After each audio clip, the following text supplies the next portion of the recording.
Hey guys, welcome back to another wonderful episode of The Ramblings. I'm your host, Angelo Roberts, and I have today with us Noel Andrews.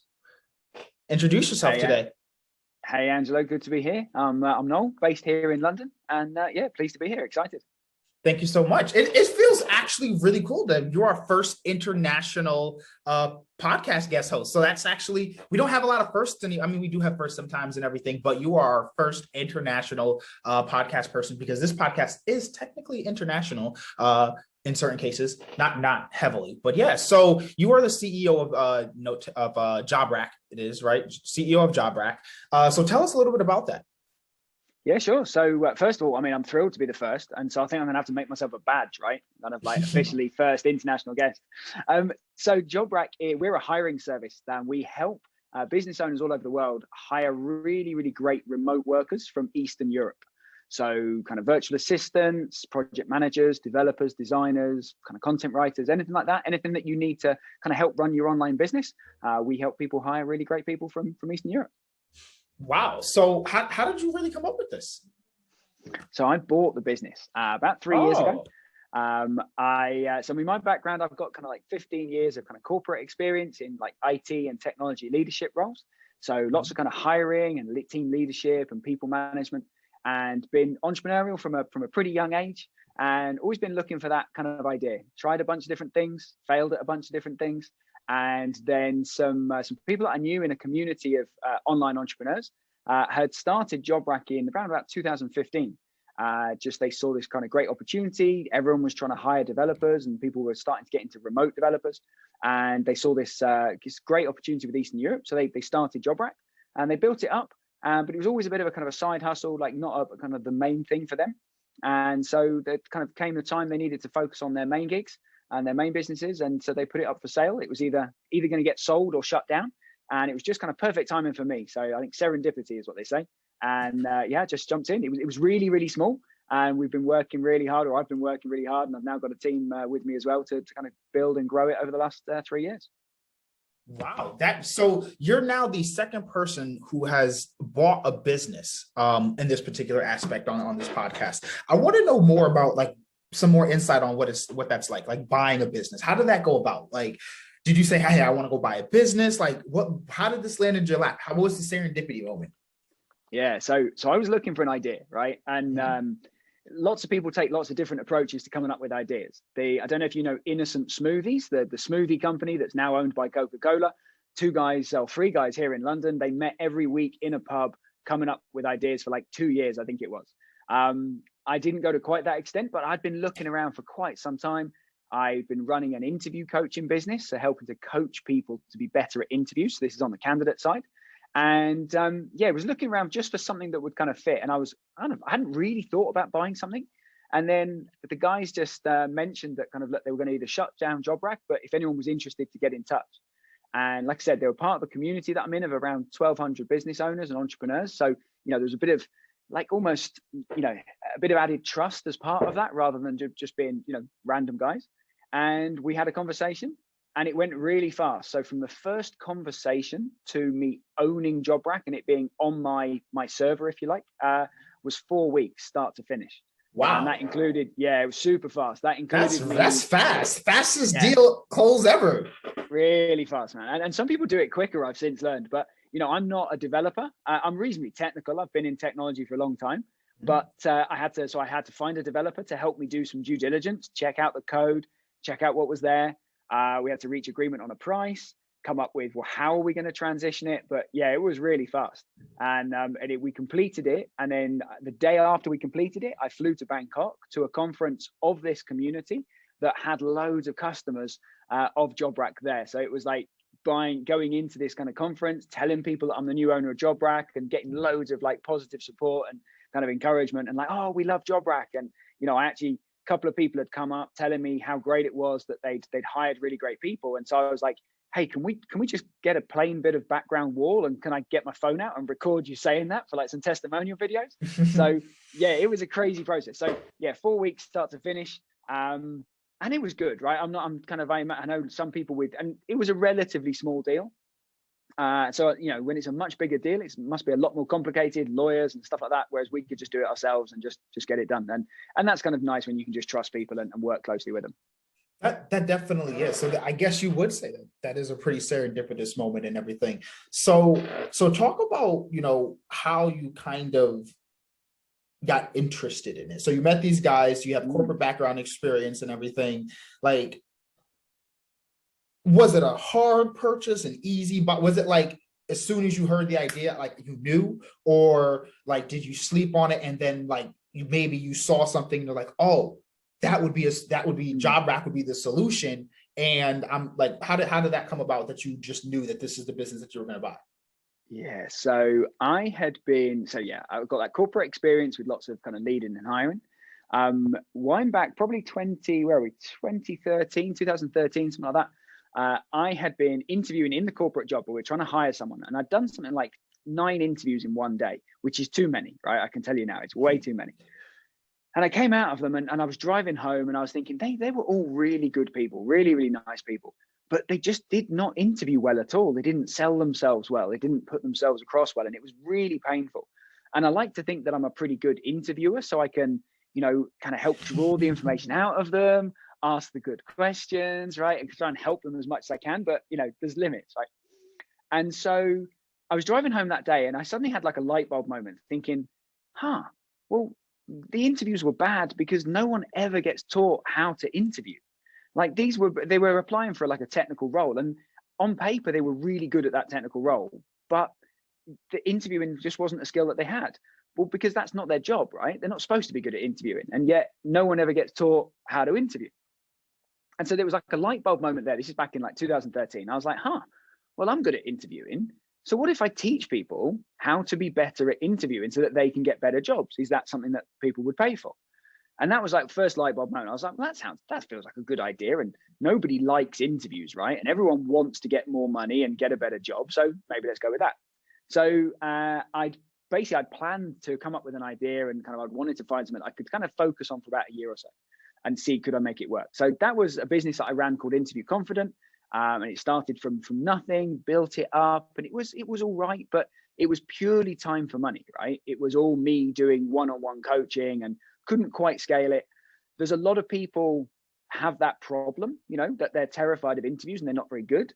But nobody's Googling for interview coaching. People don't even know that exists, especially here in the UK. So that was a big barrier. Okay. So towards the end of that year, I was starting to kind of use up and run out of the money that I'd set aside to kind of like pursue this little idea.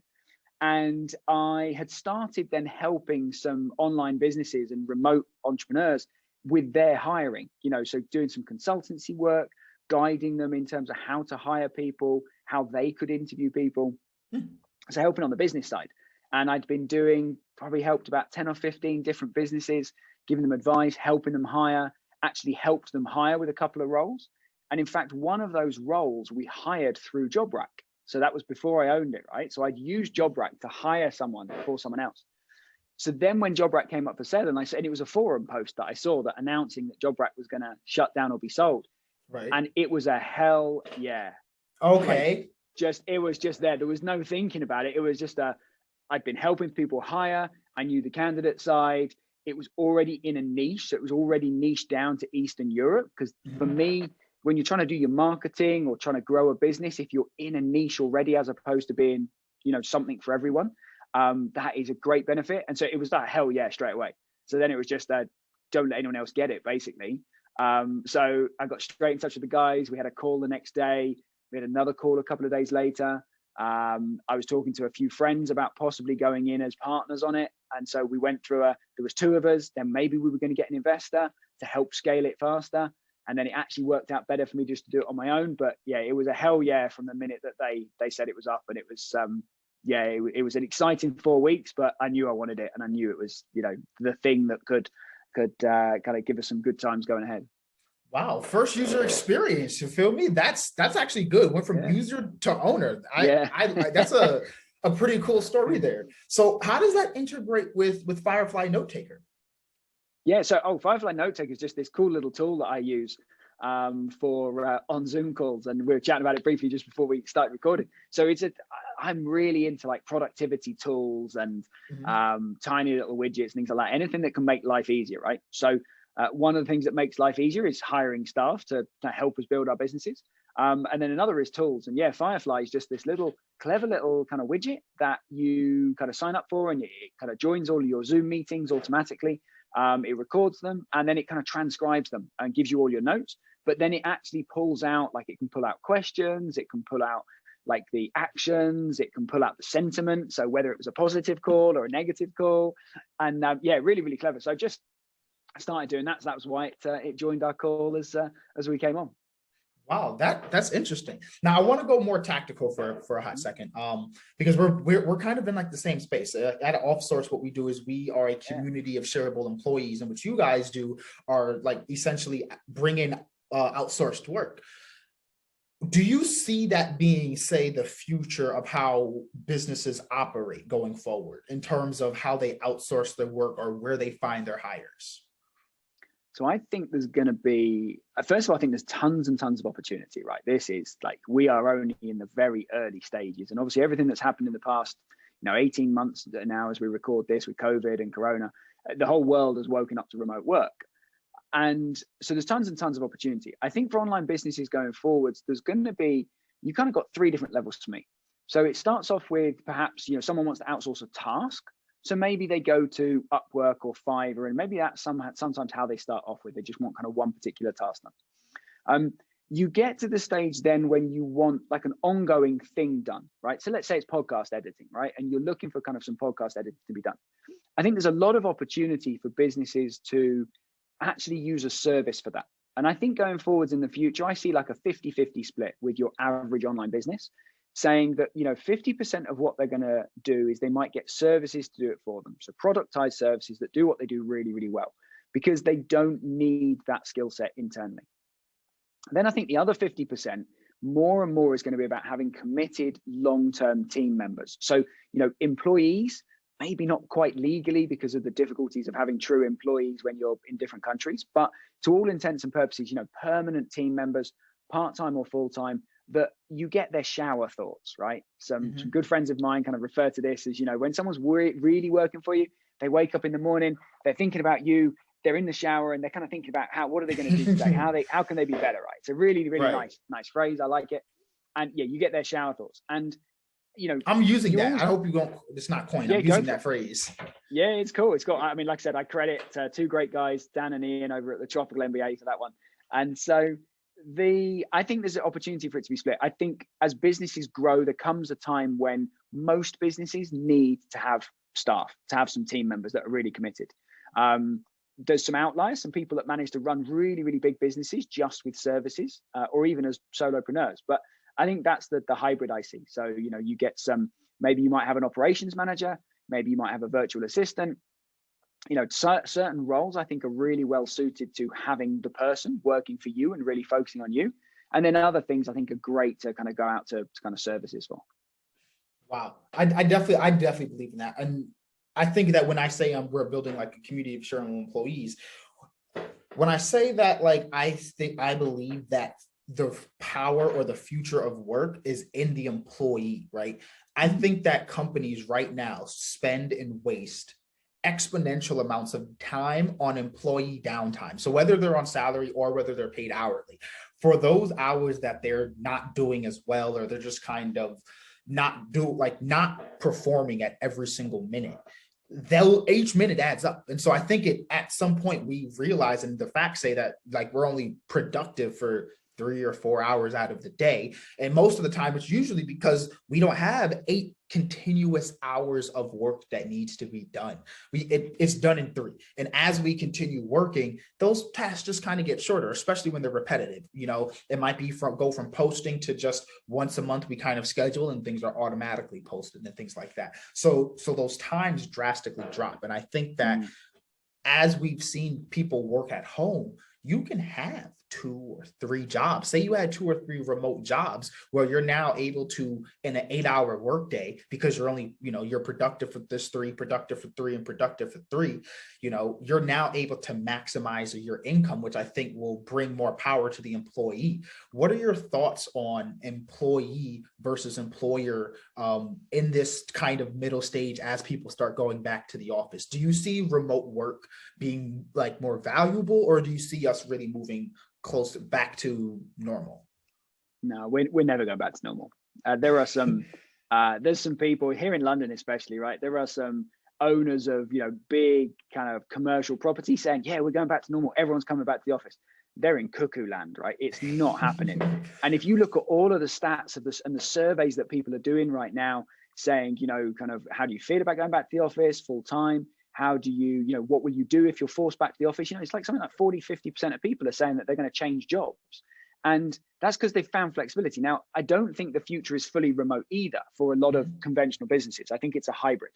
I think certainly for a lot of kind of online business owners, then actually, they've been remote first. JobRack is remote first. I'm never going to be in an office permanently with my team. That's not the life that I want.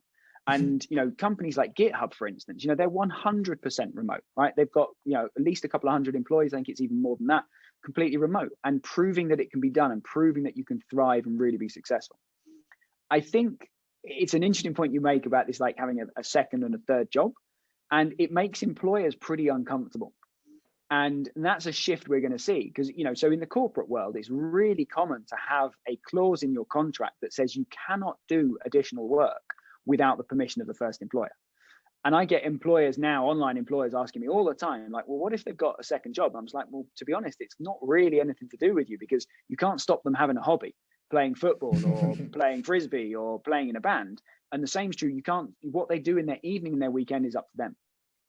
What is key, though, is that you need to set clear expectations about when they're working for you.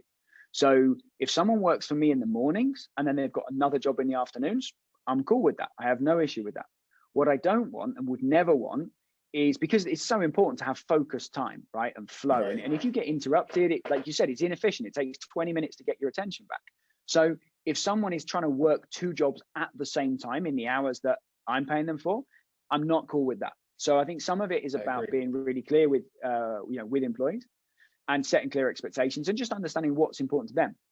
I think the other thing as well is I think we've got to be realistic about, like you said, people can only be really effective in my opinion, 3 to 4 hours a day. We only have 3 or 4 hours really solid quality work in us each day.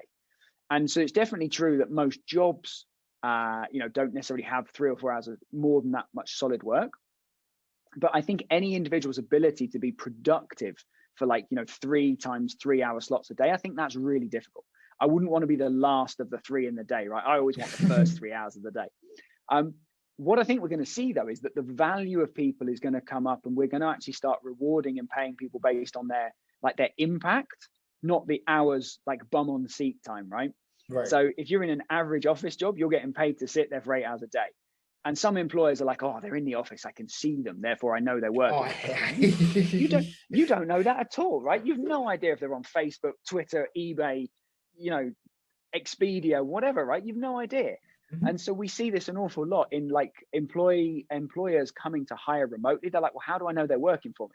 And I just flip it around, like, well, how do you know, the person in front of you is working, reaching for their phone all the time? And generally it's about trust. So I think that's the balance, is we're going to just see hourly rates increase to focus on the value they're giving. And, we're seeing that already. You look at, a normal virtual assistant role will range, depending where in the world you hire from. It can be as low as $3 an hour.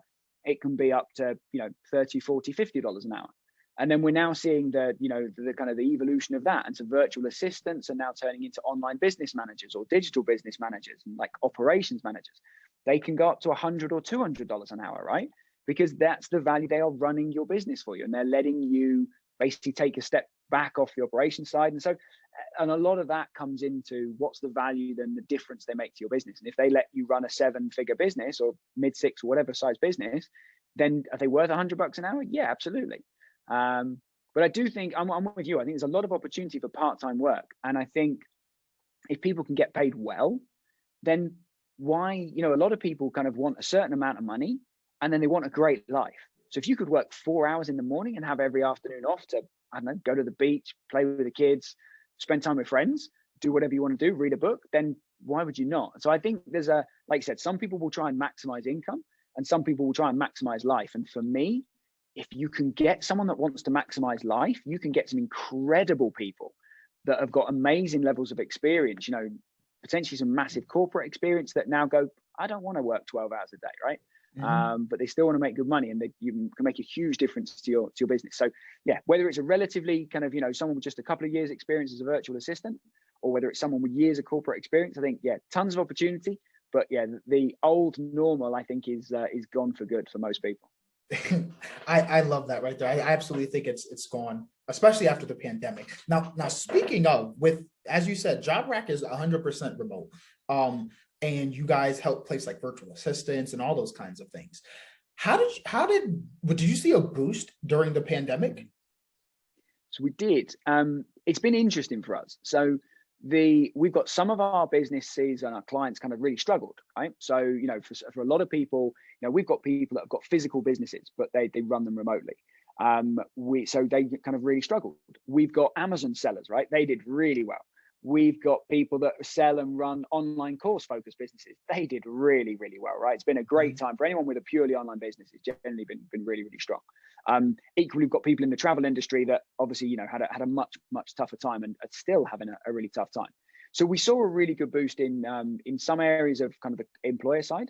Where we saw an amazing boost was in the job seekers, right, and the candidates, because suddenly they all discovered remote work. And so even in places like Serbia and Bosnia and Macedonia and, you know, the countries that we're really, really heavy in out in Eastern Europe, you know, they conventionally were working in a call center or working kind of in office jobs, and suddenly they were working from home. And then they all start talking about remote work with their friends and people they know. And then suddenly they're looking and going, I can work with my current job and I'm getting paid, you know, in some cases just like $300 or $400, which is the minimum kind of salary in places like Serbia and Bosnia. And then they look and they go, or I can earn $1,000 a month working remotely, still working from the same chair and the same desk that I am now, but doing more interesting work for a global company or kind of an online, you know, US or UK based company. Right. So that's where we've seen the huge boost. As you know, the candidates have woken up to, you know, remote work and that they can be flexible and they don't need to go back in the office and they can get paid more money. And that's been awesome for us. So how have you managed like that supply and demand for, you know, companies needing the work and, you know, the workers coming in, or even an overflow of workers with less work? Yeah, so it's a constant juggle for us, and that's the curse or the blessing of having a two-sided marketplace where we've got kind of two sets of customers. So one of the things that we do is, you know, we're always encouraging job seekers to come to JobRack and to sign up with us. We work really hard with them to help them develop really great profiles so that they stand out to employers. And then naturally, we then proactively go out to employers and we kind of highlight the kind of talent that we've got. And that's kind of part of our kind of growth journey. We're doing a lot now around actually helping employers to hire. So as opposed to, you know, one route is the DIY type approach where you just, you know, post a job on JobRack for a couple of $100. But a lot of employers want help to hire, and they see that, you know, hiring is hard, takes lots of effort, takes lots of time, and they just want us to do it for them. So we're doing a lot more in that sense. And so we can actually stimulate some of these things by, you know, actually going and featuring candidates to employers and saying, hey, look, we've got these really great candidates. Have you got a demand, or how could you use them? And so, you know, we balance it like that. But yeah, it's always a juggling act. Wow. So we're, as Outsource being remote first, being, you know, a team of virtual assistants and everything, what has been like a successful key for you for running and managing a remote business? Loom videos, doing lots and lots of Loom videos. So the key thing ultimately is communication, right? With any remote team, it's all about communication.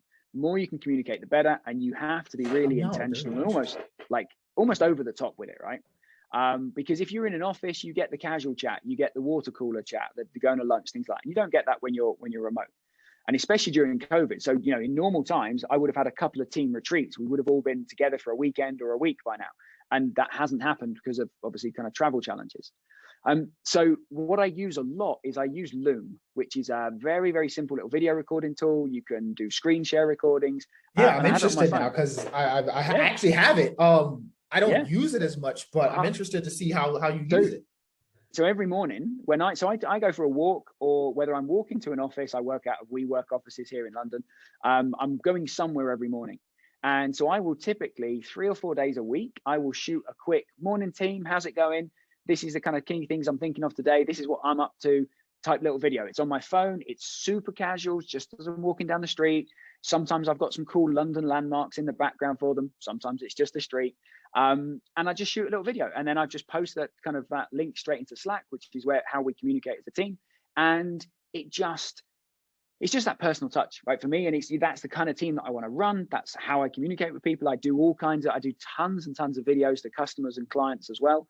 Really, really like hyper casual. It's not polished. I never edit a video. Works really, really well. And so I do that a lot with the team, and I encourage them to share. So I shared one this morning, and then one of my team members came, and I was telling them about some music that I was listening to and like what playlist gets me going. And then the team share what kind of playlist they're listening to, and then we all start listening to each other's music and stuff. And it's that kind of thing that just, if you're in an office, you'd have some of that kind of banter, some of that joking around. So it's the communication. That's what's key. And that's what really gets people excited, celebrating successes, sharing in our success. It's, we are growing like crazy right now. We've, pivoted a little bit in terms of how we're working and what we offer. And, as part of that, we're all working really, really hard. And it's exciting. So communication without anything, and, finding other ways to do it. Like I said, like the Loom videos. I think that's actually amazing. So I think communication, as you said, is like one of the strongest things when trying to run a remote team, because everyone always talks about not having that communication when you are trying to run a remote team. So proving that as being that barrier, that's like that fortitude, I think is key. What other stacks do you use? So like, I want to compare some stacks, like being a fully remote. So like I don't really use Loom as much. I do like screen recordings on Zoom. Mm-hmm. If I'm saying showing how to do logins, I've made it kind of like a directory for how to's, and do screen records, hey, this is how you can access this is where you can find this, or troubleshooting, especially since we started doing some kind of tech support kind of things lately. So we're using Notion, Google Drive, Zoom. Zoho is a big one for me. I like using Zoho. I don't know if it's big where you guys are, but they have a full suite. We use it for project management, CRM. What are you guys using for running JobRack? Yeah. So internal communication most of it is in Slack. I don't love Slack, I've got to be honest, but it's, when we've got lots of different channels, things like that, it is good and it does work well. Project management and task allocation right now is Asana, although the future is ClickUp.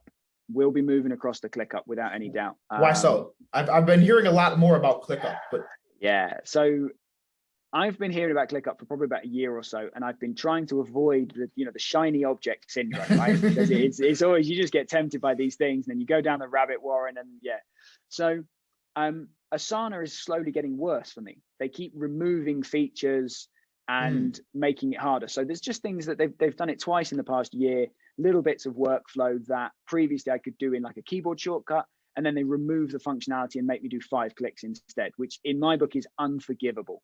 And I've complained quite publicly to them. Whatever their product team are doing, I do not know. There's probably some reason for it, but for my personal workflow, it's just getting worse.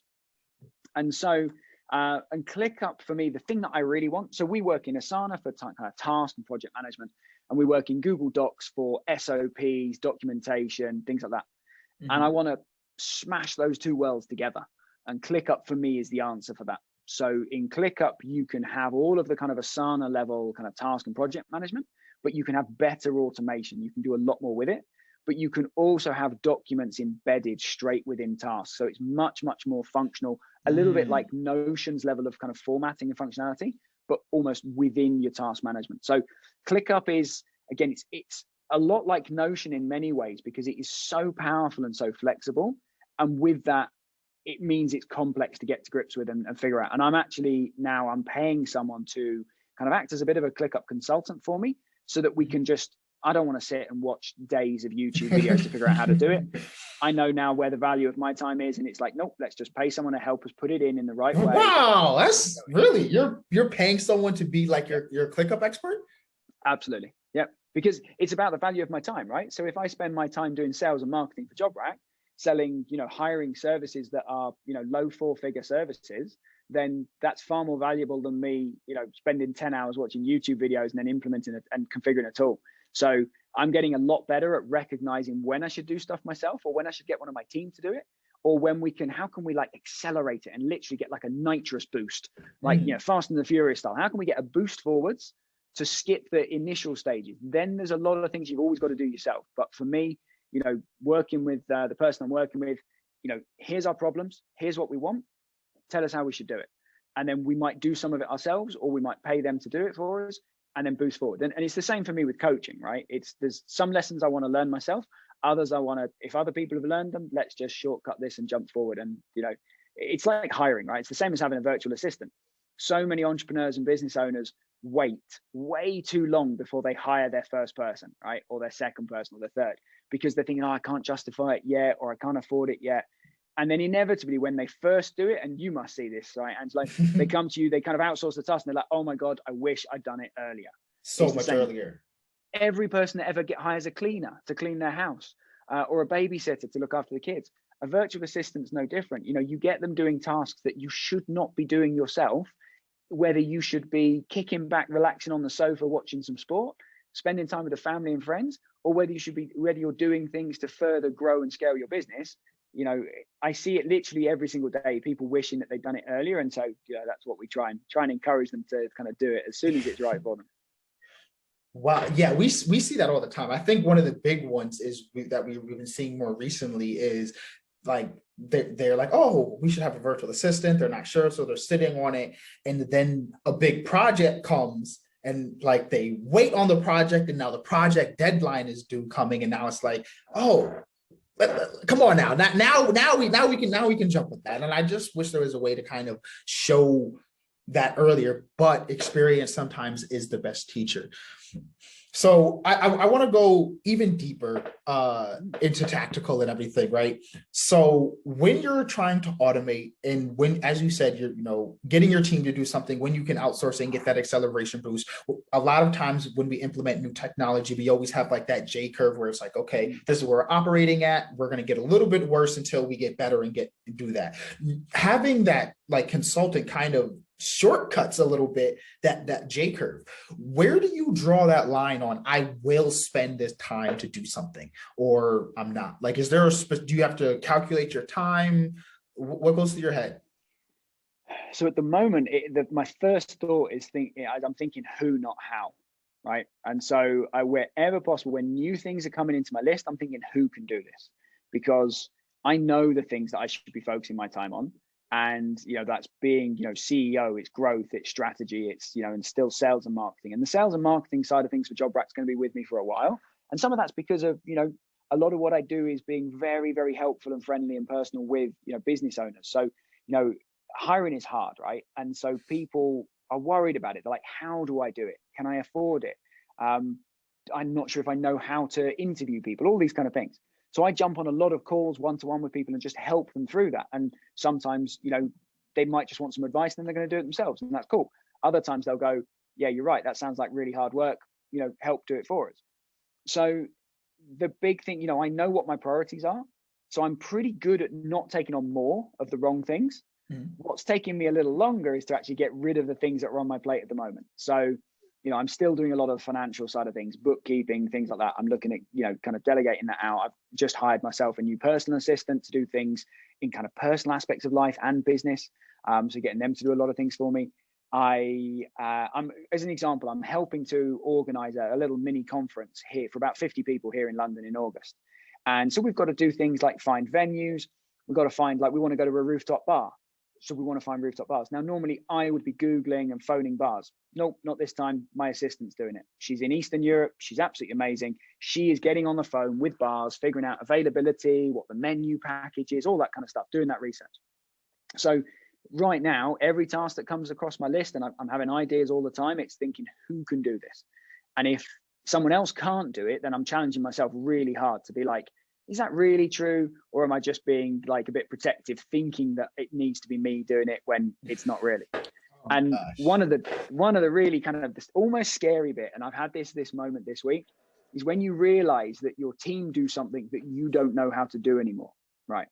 So until maybe 6 or 8 months ago, all of my team could go on holiday at the same time, and I could still do all the things that they do, right? Mm-hmm. It would be a horrible day and a week, but I could do it, right? I knew how to do the things.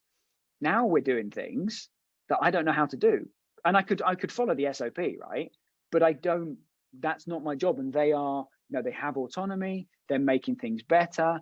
I actually would have to follow the SOP myself for all of the aspects of what we do to happen. And in a sense, that's slightly unnerving. I'm not entirely comfortable with that because of like just being a bit of a control freak, as most business owners are. But on the other hand, that's amazing, because that means other people on my team are making the business better. They're doing things in Zapier to automate stuff. They're using tools to, make things better, make things simpler. And that's quite an interesting step to go through. Well, you have just a lot of value to bring from your particular standpoint, running a remote first team, running and working with, the employer side, but also working with like the employees, doing the sales and marketing. What are you guys doing now for so you're heading up like sales and marketing. What are you guys doing for marketing? Are you guys like doing pre-rolls, like content? Like what do you guys have going on? So, I personally, I talk to a lot of people. That's probably the best way of saying it, right? So I have conversations and I'm helpful and friendly. And that's basically my marketing strategy, is be helpful and friendly, and the good things will come. There's a Zig Ziglar quote that I talk about quite a lot. A really, really great guy. And he said, you can have anything you want in life if you just first help other people get what they want. And, with things like hiring, it's just, if I'm helpful and friendly, maybe some people, the person that I help and I'm friendly towards, maybe they'll hire a job, maybe they won't. If they don't, they'll probably remember, they'll mention it to someone else. But that is what's working. Just being really, really helpful and friendly. I use a tool called Bonjoro, which again is a little video-based tool. I send hundreds of Bonjoros to people manually. Me doing it with their name. It's very manual. It's not automated. It's not an AI hack. I love that. I love it. It is. Yeah, it's awesome. And so a big thing for me is doing things, kind of like, I like doing things that don't scale. I like doing things that are hard, because it's hard for anyone else to copy them, but also it's quite good fun. It's great walking through London and just being like, hey, Angelo, it's Noel here. It's a pretty grey day in London, but I'm feeling sunny. And this is what's going on for me. What's going on for you? That's just how I like to be. And so that resonates with a lot of people and works really well. And it doesn't work well for other people. And I'm okay with that, because they're not the right people to work with us. So yeah, that's sales and marketing strategy, is basically be helpful and friendly, and reach many people as possible. And it kind of just comes good from there. And that's just really, and that's why this last 6 months for us has been crazy. As I've really doubled down on that. And so many more people are then coming and saying, we want you to hire for us. So instead of it being a $199 job ad on JobRack, and they have to do all the work, and typically to hire someone, it's probably, 40, maybe 50 hours of effort typically to filter and review the applicants, do all the screening interviews, everything that goes with it, manage the testing. And increasingly the people that I'm talking to are like, yeah, we're not experts in that. So you're experts in that, do it for us. So in the same way that I'm using a ClickUp consultant to help me implement that tool, people are coming to us and saying, no, help us hire. And we do that in a very helpful and friendly way, being their like mountain guide, right? So we shoulder the backpack and we guide them up the hiring mountain, so that they can get to the top and just take the picture. They don't need to carry the rucksack and choose their own route. So that's what's working well. I like that example. They don't need to carry their own rucksack or even choose the route, which I think a lot of times, even if someone else is doing everything, like even just how do we get to this particular point can always just be a difficult mess sometimes. But that's a lot of different experiences on different fronts, and working with business owners, and working with the employees, and running the business, and having, the marketing and sales, and then being in the industry of hiring, which is probably one of the biggest things for small businesses. In that, a lot of virtual assistants, or at least in America, I don't know if this is a problem elsewhere, but I do want to selfishly ask this kind of, a lot of people in America do have what I would call a language barrier issue when it comes to hiring, say, virtual assistants from other places. What is that like? Is that a thing for other places? Can you talk about that a little bit? Is there any? Yeah, sure. So there's two angles to it, right? So one is the like an actual language barrier, like understanding. So thankfully in Eastern Europe, English is incredibly strong, right? They're taught it from everyone is taught it from a very, very young age in schools. It's the international language, so it's something that they really, really focus on. Accents can vary. So some areas will, some countries and some areas might have a slightly stronger accent and than others. And so for some people, that's important. So in terms of actually, can you hire from Eastern Europe and communicate really effectively with a team member? Yeah, absolutely. I've got hundreds of customers doing just that. Obviously, I have my own team, and it works absolutely great. English is really, really, really strong.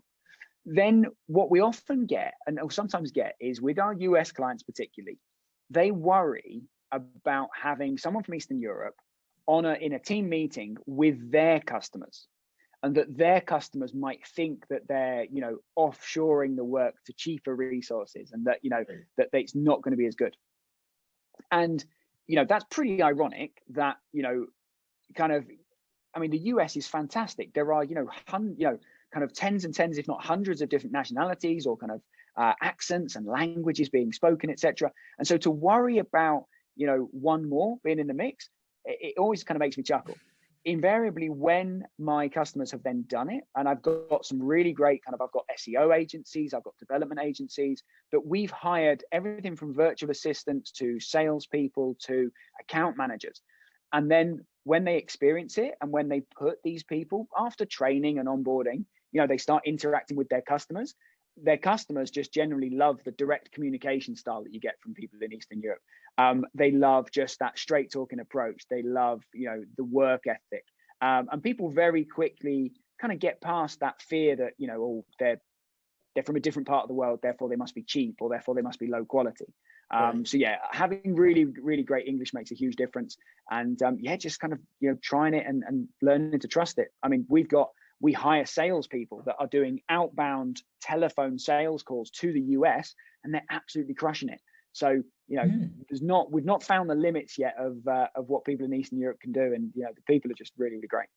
I think even myself to a degree, which is why I kind of, selfishly asked, is because a lot of people in the US do kind of have that worry that when we start, kind of talking like this, and it's a what you call it, that this is this big with a round figure and all that, like there's that worry of like the small colloquialisms. And I think that really is, if you will, I don't want to say insulting, but to at least refer to someone else's work as being low quality without even seeing their work, it can be just almost disheartening, which is why I think that as we have remote work and as more people start having remote meetings, where I've probably had more meetings this year or in the last couple of weeks where people are not showing their faces in the meeting than almost all of last, because like all of last year was like, oh, you have to show your face, it was like a super strict Zoom etiquette. People really wanted to like eyeball you and everything. Now it's, it's a little bit more comfortable. I've had clients I haven't even like actually even seen, we've worked with clients. I have no idea what this person looks like. I had no idea. And so I think that as that kind of grows, as you said, like being able to hire from these other places, especially when the work is the exact same, is going to become a lot easier. Do you have a time frame though? Like how long before? I think that the pandemic has accelerated it a lot, but I think we're still maybe a little bit of ways off before a lot of business owners are comfortable with having say a fully outsourced team. I think timescale is hard to predict, right? I think what will happen, the smart business owners are already there, right? That's why you and I have got businesses, right? And we're doing really well.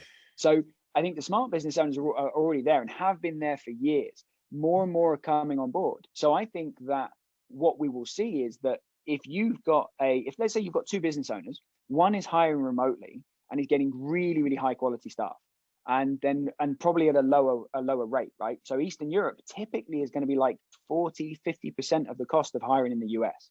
And this isn't about like offshoring and taking jobs away from local US, UK, Canada, etc.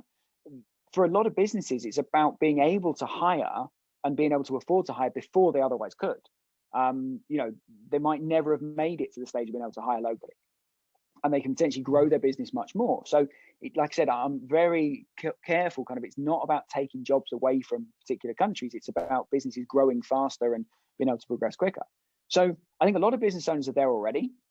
Other business owners are going to start to feel the hurt, right? So if you've got two agencies and one of them's just hiring locally in, I'm going to say, Connecticut, for instance, right, where you are, the talent pool, you're much more limited, and the salary is much higher. So as we're seeing a lot of US businesses now that they're going, okay, we'll hire remotely across the US, then maybe the US and Canada, then maybe across the world. And it kind of becomes a differentiator for businesses that they can do it better, faster, more cost effectively. So I think we'll see a shift over the next few years. It will just democratize things a lot more, and everyone will be judged on their value and the quality of what they do, not on where they are or how they speak. And like you said, the quality's out there. And sometimes you've got time zones to think about. Eastern Europe is really, really compatible. You can always get 4 hours a day or so of overlap with most of the US, even the West Coast. Other places in the world are a bit trickier. So time zones one, language is another.